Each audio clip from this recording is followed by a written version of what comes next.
The police officer jumps into action as an armed robbery unfolds right in front of him. One suspect is dead as the NYPD searches for his accomplice they believe may be armed. CBS News' Magdalena Doris is in Canarsie with the very latest for us. Maggie. Good afternoon, Mary and Chris. More than 12 hours after the shooting, the police tape still up here, still an active investigation. That NYPD officer was sitting inside of his black SUV when he was thrust into this very dangerous situation. Evidence markers staggered at the gas station at Avenue D and Remsen Avenue. It's where an off-duty NYPD officer was positioned for action without even knowing it. Gas station employees returning to the scene today, thankful he was. Even he was not on duty and he did a great job. Investigators say as a 40-year-old intelligence officer was sitting in his SUV, his tank being filled at 10:30 Monday night.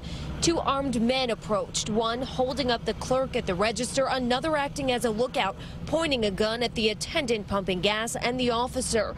Then the cop got out of the car and identified himself.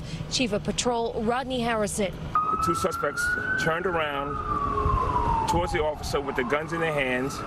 The officer discharged his firearm, striking one of the suspects in the torso as the second suspect fled the location, headed westbound on Avenue D. Police released this photo of a .44 caliber revolver recovered on the ground. The man shot in the torso has been identified as 19-year-old William Simon. He was pronounced dead at Brookdale Hospital. The accomplice still has not been identified. And although the investigators' work isn't complete, neighbors are relieved to know officers are always on the job. And I'm proud of this police officer. He should have nothing to be ashamed of. Hold his head up high. Very good job. And you know what? It could have been the other way around.